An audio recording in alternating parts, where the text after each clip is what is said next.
una bendición poder nuevamente compartir la palabra del Señor con ustedes. Y bueno, hoy estamos continuando nuestra serie de sermones en la primera epístola del apóstol Pedro. Y es una bendición compartir la palabra. Esta semana hice una búsqueda un poco curiosa en internet. Le pregunté a Google que cuándo venía Cristo. Y realmente las respuestas fueron muchísimas y variadas. Cantidad de artículos, escritos, opiniones acerca de cuándo viene Cristo. Pero me llamó la atención una en particular que decía: Cristo viene el 28 de enero. Y cuando me puse a investigar, resulta ser que se trataba de un grupo de hermanos, un grupo de personas que a finales del año pasado se confinaron en un lugar en Colombia porque decían que el 28 de enero de este año Cristo venía. Por supuesto, eso no sucedió. Y este suceso llamó la atención de las autoridades porque las personas estaban confinadas en aquel lugar, no salían, estaban preocupadas por su salud. En fin, el tema es cuando vi esta historia y también pude ver la cantidad de cosas que hay en las redes acerca de la venida de Cristo, de cuándo viene. Ciertamente es un tema que llama mucho la atención. La gente quiere saber y estoy convencido de que muchas veces nosotros mismos hemos pensado: ¿cuándo vendrá el Señor? Y es una pregunta completamente, digamos, genuina. Ahora bien, el punto interesante es que la palabra de Dios no nos dice específicamente el día y la hora en que Cristo va a venir. De hecho, la palabra del Señor presta mucha atención a la manera en la que nosotros esperamos ese día. Yo diría tanto que no es que no sea importante, pero es más importante el cómo esperamos a Cristo que el cuándo Él vendrá. Y el pasaje que estaremos viendo hoy en Primera de Pedro es un pasaje que apunta directamente a eso, a la realidad de que esperamos al Señor, su manifestación, su revelación, y a la realidad de cómo nosotros estamos esperando su venida, en qué nos estamos enfocando en nuestra vida. Por eso, este pasaje en Primera de Pedro, capítulo 1, versículos 3 al 21 que veremos hoy, nos enseña una gran verdad. Nos anima a que pongamos toda nuestra esperanza en la gracia que nuestro Redentor Jesucristo nos traerá en su regreso. Y quiero repetir eso. Este pasaje nos anima a que pongamos toda nuestra esperanza en la gracia que nuestro Redentor Jesucristo nos traerá en su regreso. Vamos a leer la palabra del Señor. Dice así: por tanto, ceñid los lomos de vuestro entendimiento, sed sobrios y esperad por completo en la gracia que se os traerá cuando Jesucristo sea manifestado. Como hijos obedientes, no os conforméis a los deseos que antes teníais, estando en vuestra ignorancia, sino como aquel que os llamó es santo, sed también vosotros santos en toda vuestra manera de vivir. Porque escrito está: sed santos porque yo soy santo. Y si invocáis por Padre a aquel que sin acepción de personas juzga según la obra de cada uno, conducíos en temor todo el tiempo de vuestra peregrinación, sabiendo que fuisteis rescatados de vuestra vana manera de vivir, la cual recibiste de vuestros padres, no con cosas corruptibles como oro o plata, sino con la sangre preciosa de Cristo, como de un cordero sin mancha y sin contaminación, ya destinado desde antes de la fundación del mundo, pero manifestado en los postreros tiempos por amor de vosotros, y mediante el cual creéis en Dios, quien les resucitó de los muertos y le ha dado gloria para que vuestra fe y esperanza sean en Dios. Señor, gracias por tu palabra en esta mañana, oh Dios. Gracias porque tú nos hablas a través de ella, Señor. Te rogamos hoy que nosotros podamos escucharla con una disposición de corazón a entenderla y aplicarla a nuestras vidas con el auxilio de tu Espíritu Santo, Señor. Háblanos. Queremos escuchar tu palabra, Señor, pero también queremos ponerla por obra en nuestras vidas. Te rogamos estas cosas en el nombre precioso de Jesucristo, nuestro único y suficiente Salvador. Amén.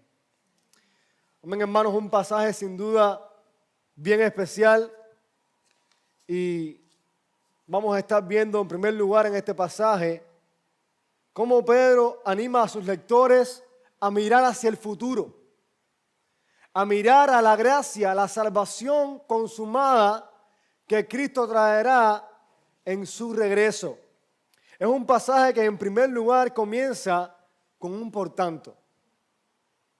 Y cada vez que usted ve un por tanto en la Biblia, usted tiene que decir, espérate un momentico, que eso está conectado con lo que acaba de decir el autor anteriormente.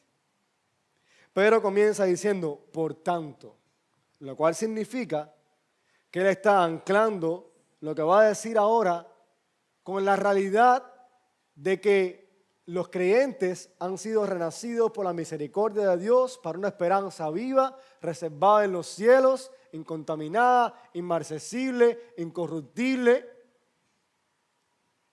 Y es asombroso que Pedro haga esto, y es asombroso también que nosotros podamos prestar atención porque Pedro está haciendo eso, porque Pedro pudiese haber comenzado su carta simplemente diciéndole a los cristianos lo que tienen que hacer, pero no. Él comienza su carta poniendo en perspectiva, en primer lugar, lo que Dios hizo. Él los hizo renacer para una esperanza viva. Por tanto, a la luz de esa realidad, de esa esperanza que los cristianos tienen, ahora dice, vivan de esta manera.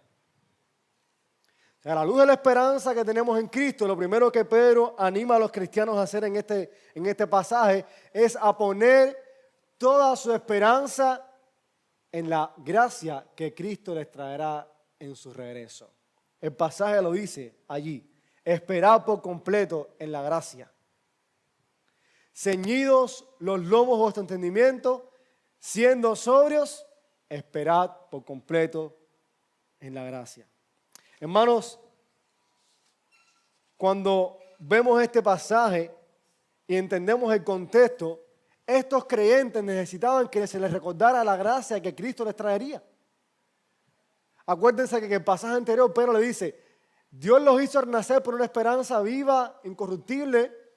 Ustedes se gozan en eso, aunque por un tiempo seáis afligidos en diversas pruebas. O sea, estos cristianos estaban siendo afligidos, serían afligidos en diversas pruebas. Y a la luz de esa realidad y de esa esperanza, lo primero que Pedro les exhorta a hacer es a mirar, a esperar la gracia que Cristo les traería. Y eso tiene todo el sentido para nosotros. Esta gracia, esta esperanza que Cristo les traería estaba anclada, era segura porque descansaba en la obra de Jesucristo, en su muerte y en su resurrección. Y sería una realidad para ellos cuando Cristo regresara. Pedro quiere que sus lectores miren al futuro glorioso que les espera en el Señor mientras viven enfrentando diversas pruebas en este mundo. Y la manera en la que Pedro les ofrece o les anima a hacer esto es diciéndoles, ceñid los lomos de vuestro entendimiento. ¿Qué significa eso? Bueno, era una costumbre en aquel tiempo que los hombres llevaran largas túnicas y a la hora de correr o de caminar más rápido o hacer algún tipo de ejercicio que involucraba forzarse, los hombres recogieran sus túnicas, las envolvieran y las metieran en su cinturón. De manera que pudieran estar listos, ágiles para la acción. De hecho, otra traducción de la Biblia dice, tengan su entendimiento preparado para la acción. Algunos creen que Pedro está en este pasaje pensando en Éxodo capítulo 12, versículo 11, cuando Dios le dice a Israel que se prepararan ciñendo sus lomos para comer la Pascua. Recordemos que Israel tendría que salir de Egipto cuando Dios trajera la plaga de la muerte de los primogénitos y tenían que comer la Pascua ceñidos los lomos, listos para salir, listos para la acción. Algunos piensan que Pedro está pensando en esa historia. Otros piensan quizás que Pedro también tiene en mente el pasaje de Lucas 12, donde Jesús dice: estén ceñidos vuestros lomos y vuestras lámparas encendidas, y vosotros sed semejantes a hombres que aguardan a que su Señor regrese de las bodas, para que cuando llegue y llame, le abran enseguida. O sea, la idea es una idea de que estén listos, estén preparados. Y no es una idea de algo puntual, de algo que debo hacer hoy y ya. No, es una idea que es constante en mi vida. Yo constantemente en mi vida estoy listo en mi mente, en mi entendimiento está preparado para cuando Cristo regrese.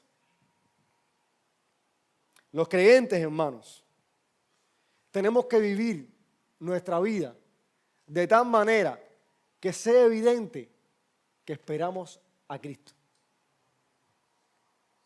Pedro les dice que tenían que tener ceñidos el entendimiento, estar preparados para la acción y ser sobrios. ¿Qué significa eso? Bueno, este estado de sobriedad apunta a un estado mental en que tu mente está enfocada, no está contaminada, no está desviada. Es lo contrario a la embriaguez, que tú pierdes el control, que no sabes a dónde vas.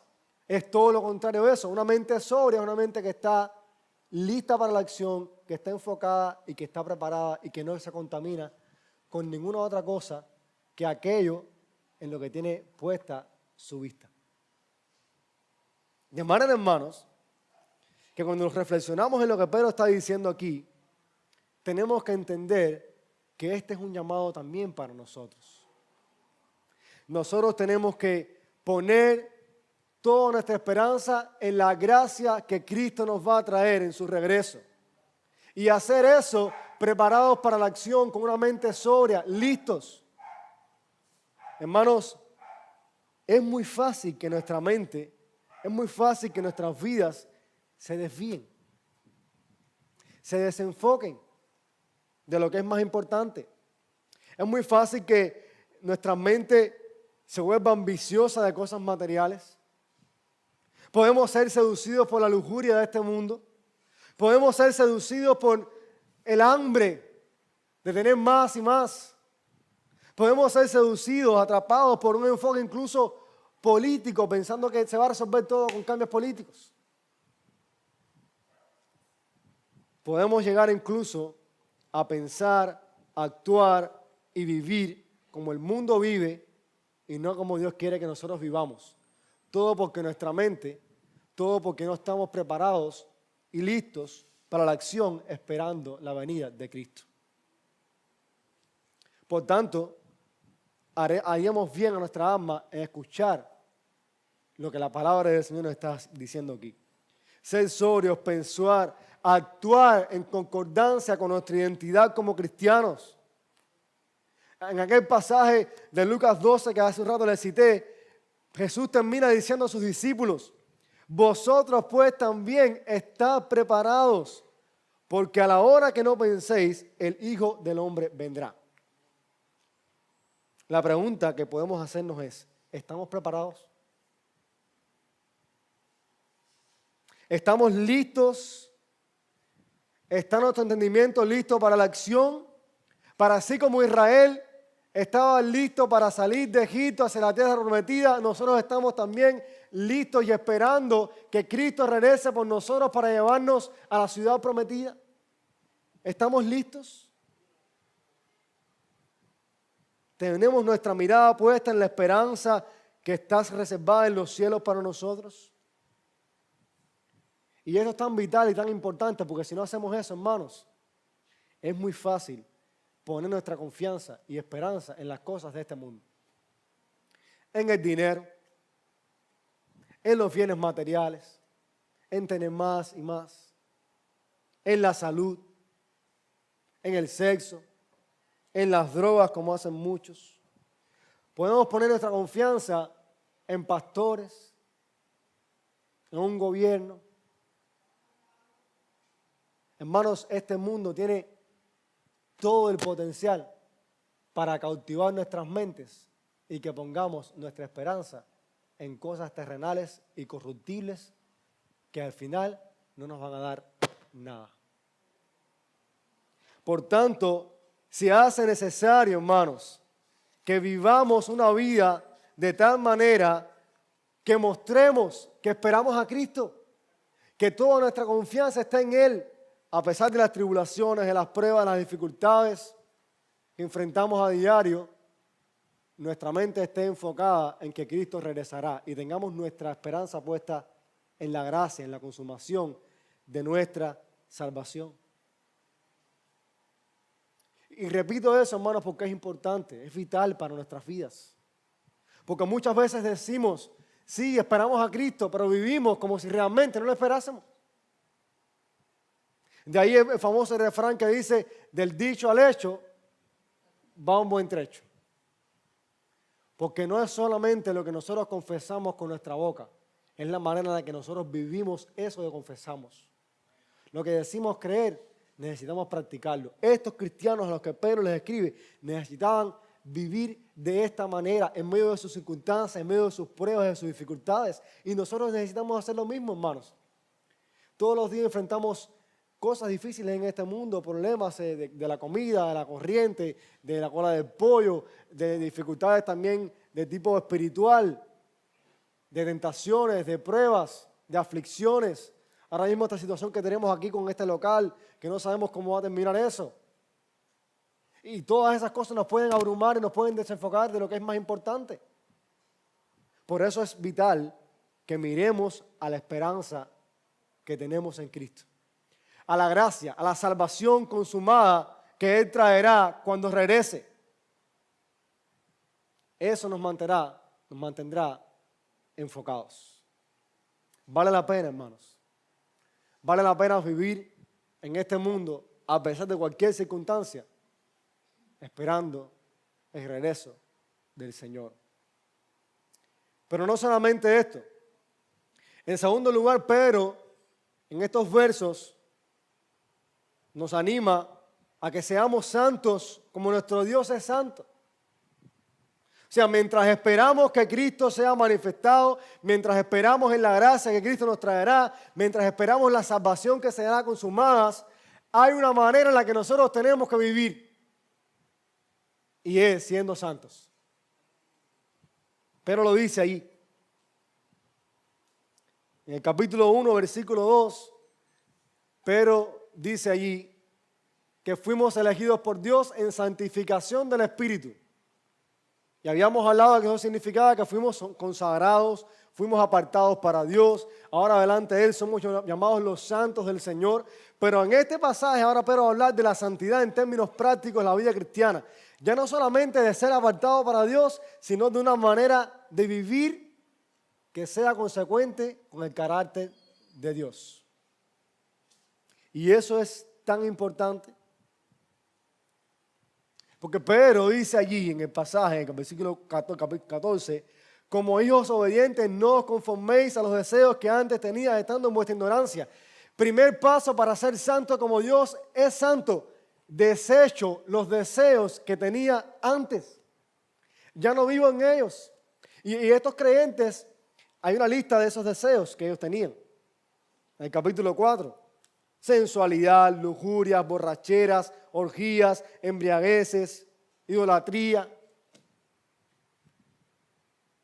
Y cada uno de nosotros acá podemos añadir a esa lista cualquier cantidad de pecados y cosas horrendas delante del Señor que nosotros hacíamos antes de conocerle. Como dice Pedro, cuando estábamos en nuestra ignorancia. Pero la situación es, como hijos obedientes. Ya no seguimos esos deseos.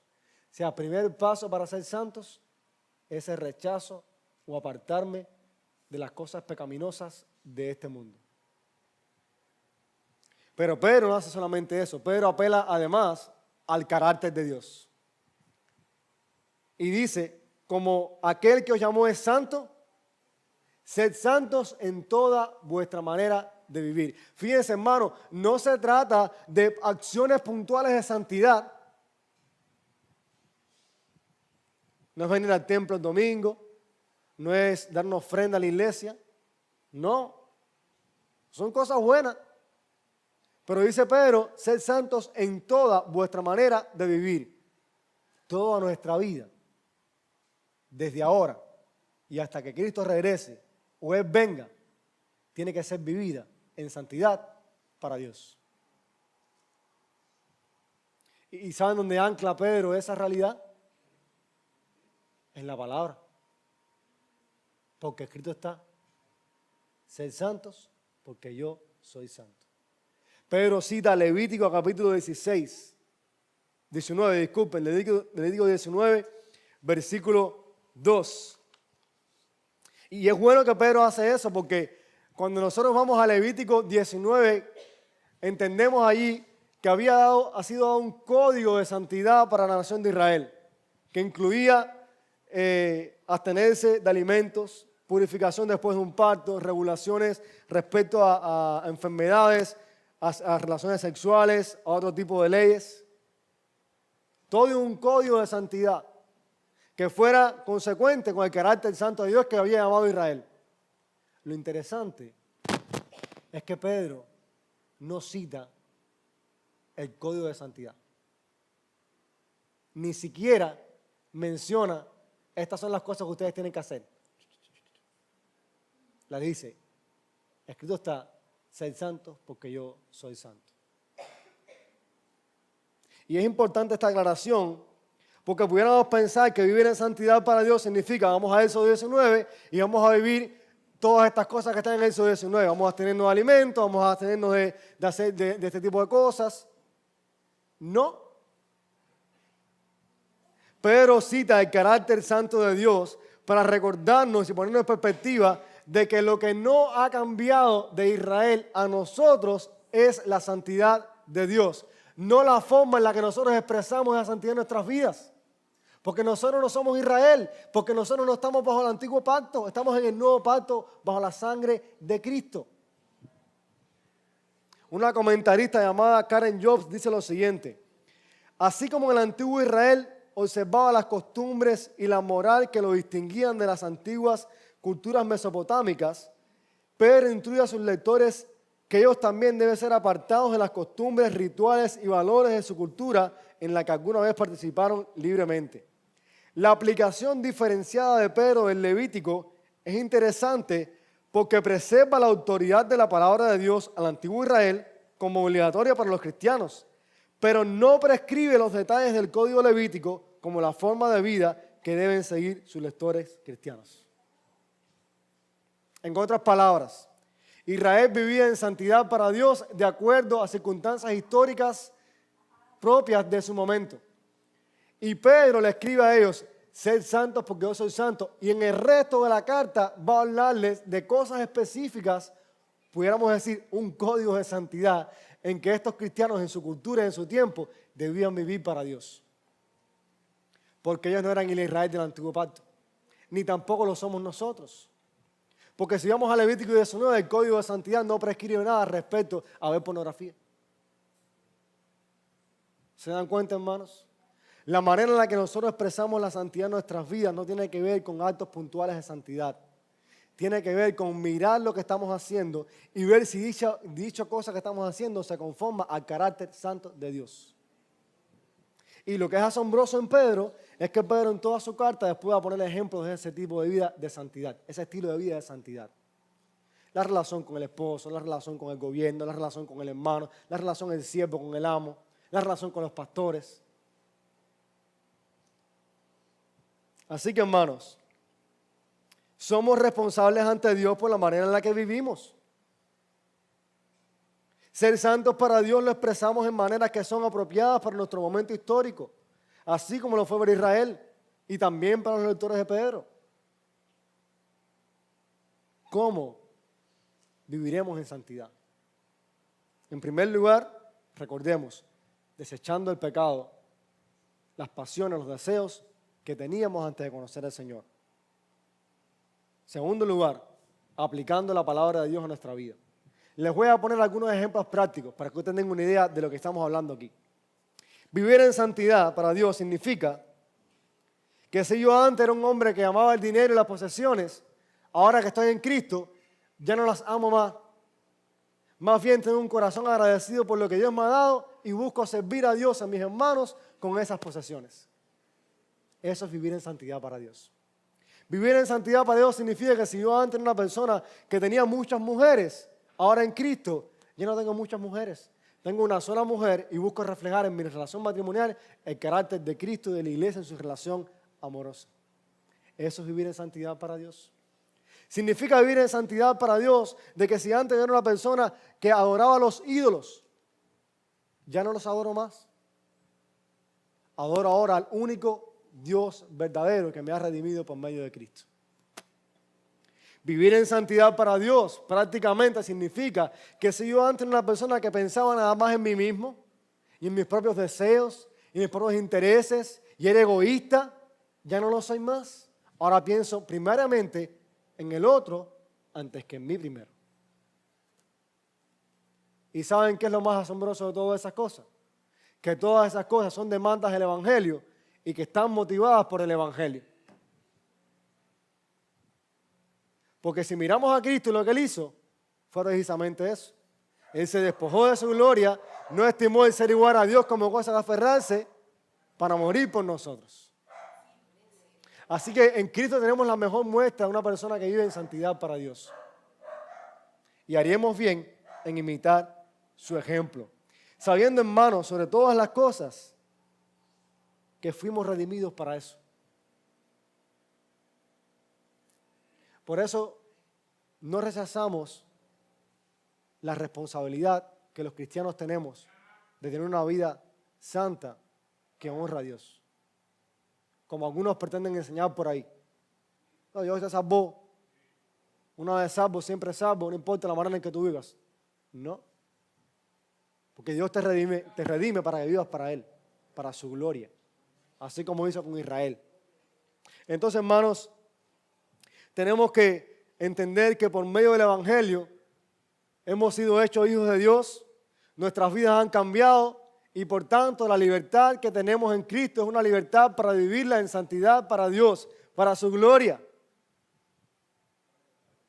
para manifestar con esa vida que somos diferentes al mundo y que esperamos a Cristo, nuestro Salvador. Así que tomemos ánimo en estas palabras y sigamos la santidad que el Señor demanda de nosotros.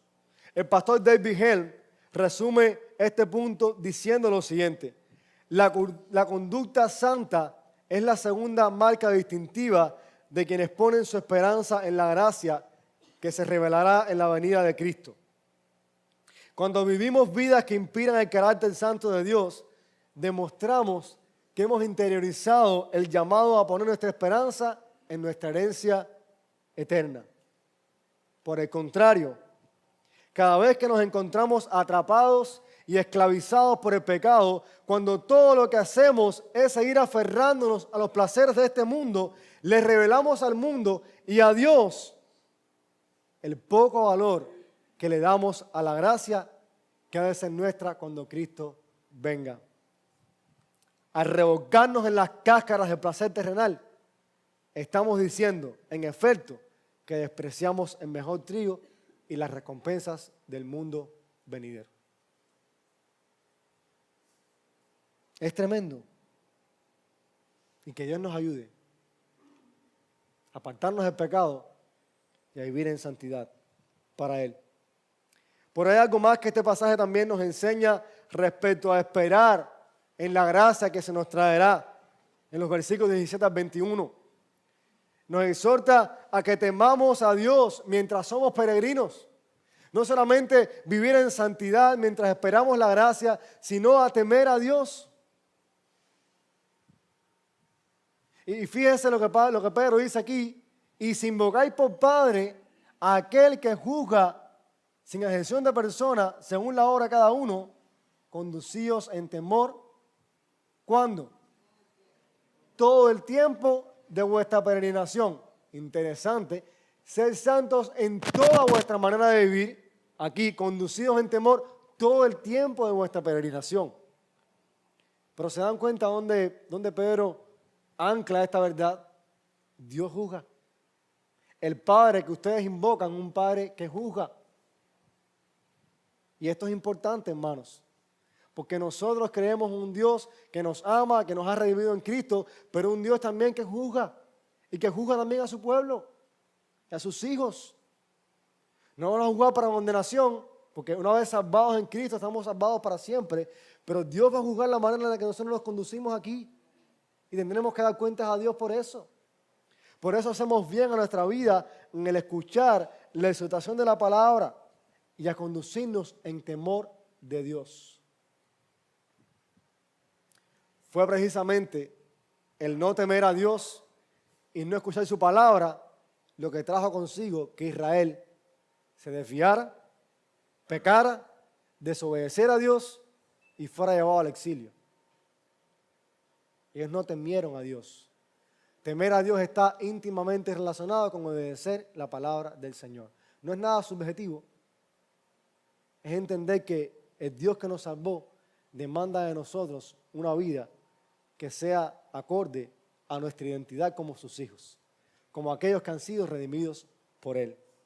Pero fíjense qué interesante, porque Pedro no solamente ancla la verdad de temer a Dios en el hecho de que Dios juzga, sino también en el hecho de que ellos han sido redimidos por Cristo, por la sangre preciosa de Cristo. Miren lo que dice el versículo 18.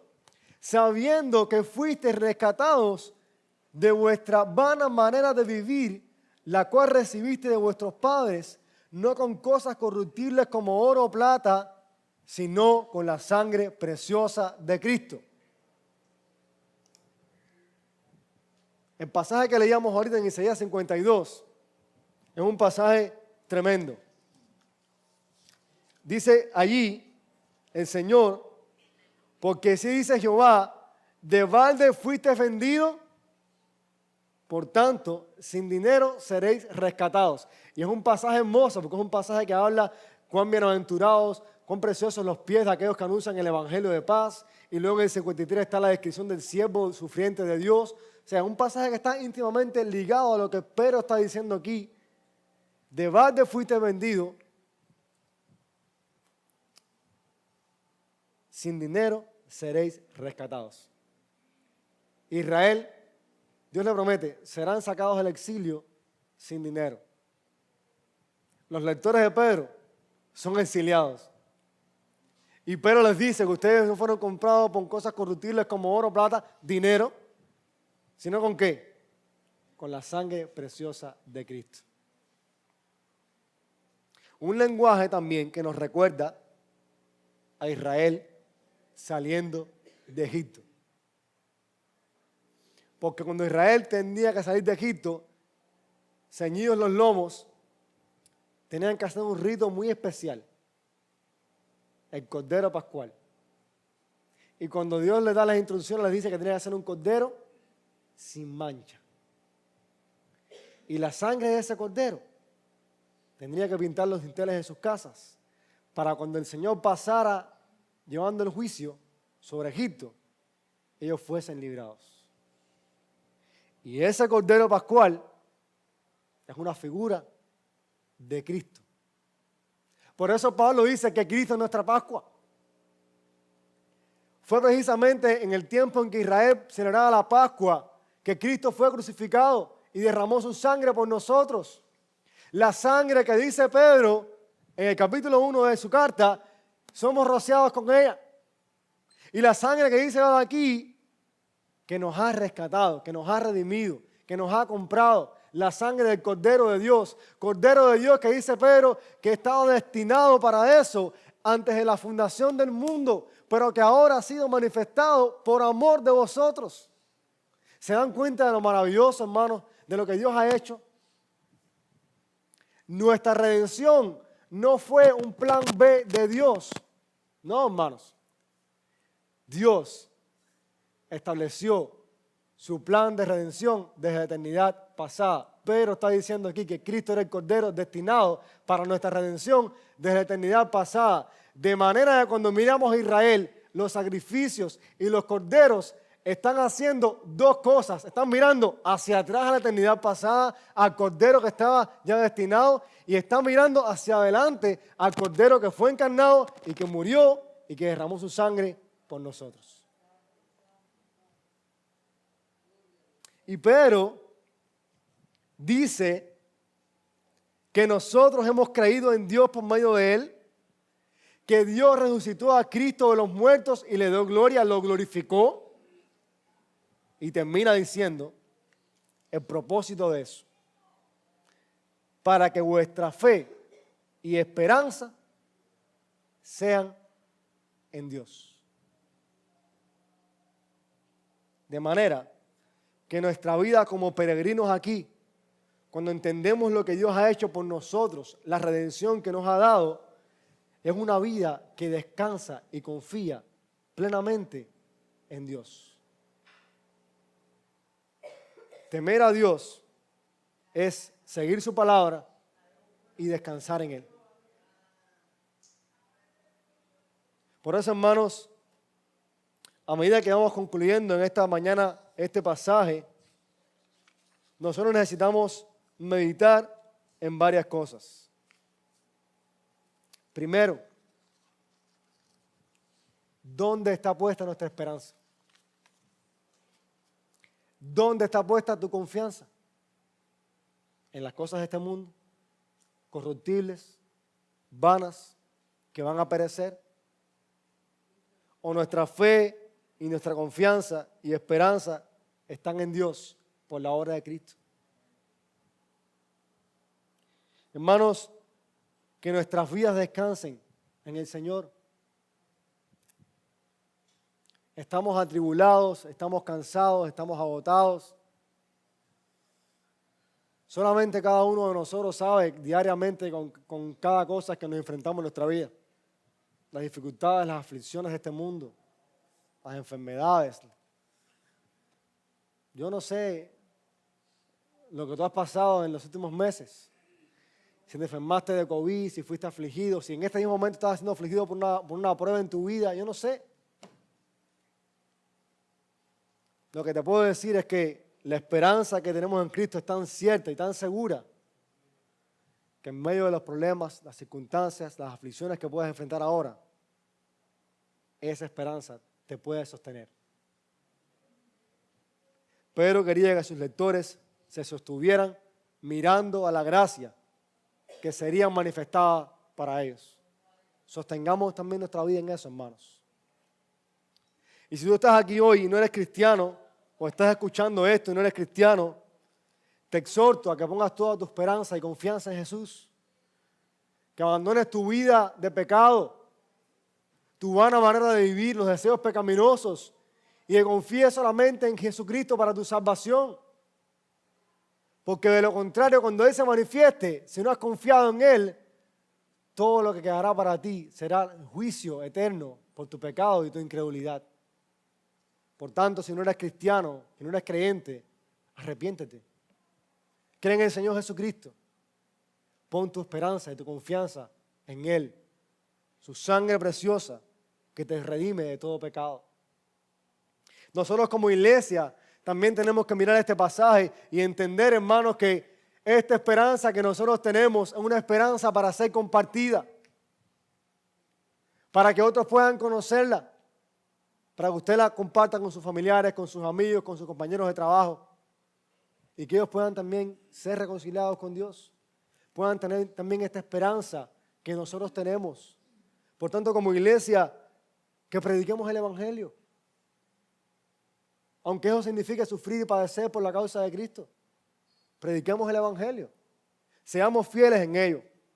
Pero también, hermanos, para nosotros que estamos aquí, de manera particular para cada uno de ustedes, es una situación particular acá, personal. ¿Cómo estás viviendo tu vida para Dios? ¿Cómo te estás conduciendo en este mundo?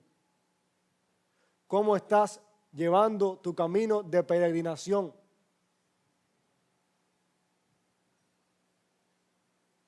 Los que han visto el proceso de peregrino saben que en ese camino este hombre estuvo todo el tiempo amenazado por una pila de cosas para intentar desviarlo de su meta final.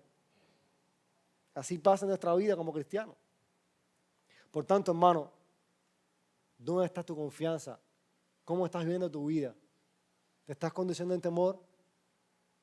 ¿Estás viviendo en santidad para Dios? ¿Tienes puesta tu esperanza en la gracia, en la salvación consumada que Cristo va a traer cuando regrese?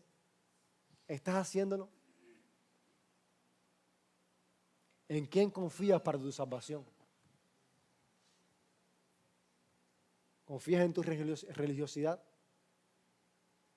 ¿En que venir aquí cada domingo te puede salvar? ¿En que hacer ciertas cosas, ciertos actos de santidad te pueden salvar? ¿Esa es tu confianza? La palabra del Señor te anima a que puedas confiar solamente en Cristo, en su sangre, descansar en Él para tu salvación y también esperar esta esperanza que tenemos por delante, preparados para la acción, sobrios, viviendo para Dios. Como les decía al comienzo, hermanos, podemos mirar a este mundo y ciertamente decir, el Señor está pronto en su regreso. Pero no nos atrevemos a decir más que eso. No nos atrevemos a decir, bueno, viene tal día. No. Podemos decir, está pronto por las cosas que estamos viendo.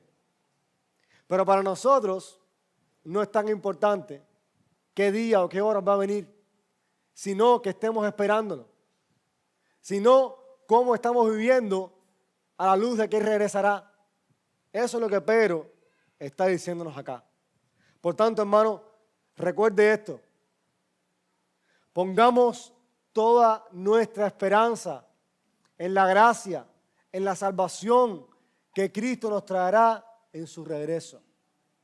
Que el Señor nos ayude a mirar a esa gracia que será manifestada, a vivir en santidad como nuestro Dios es santo y a temerle como peregrinos mientras ese día llega. Tengamos por cierto, hermanos, y cobremos ánimo. Cristo regresará por nosotros.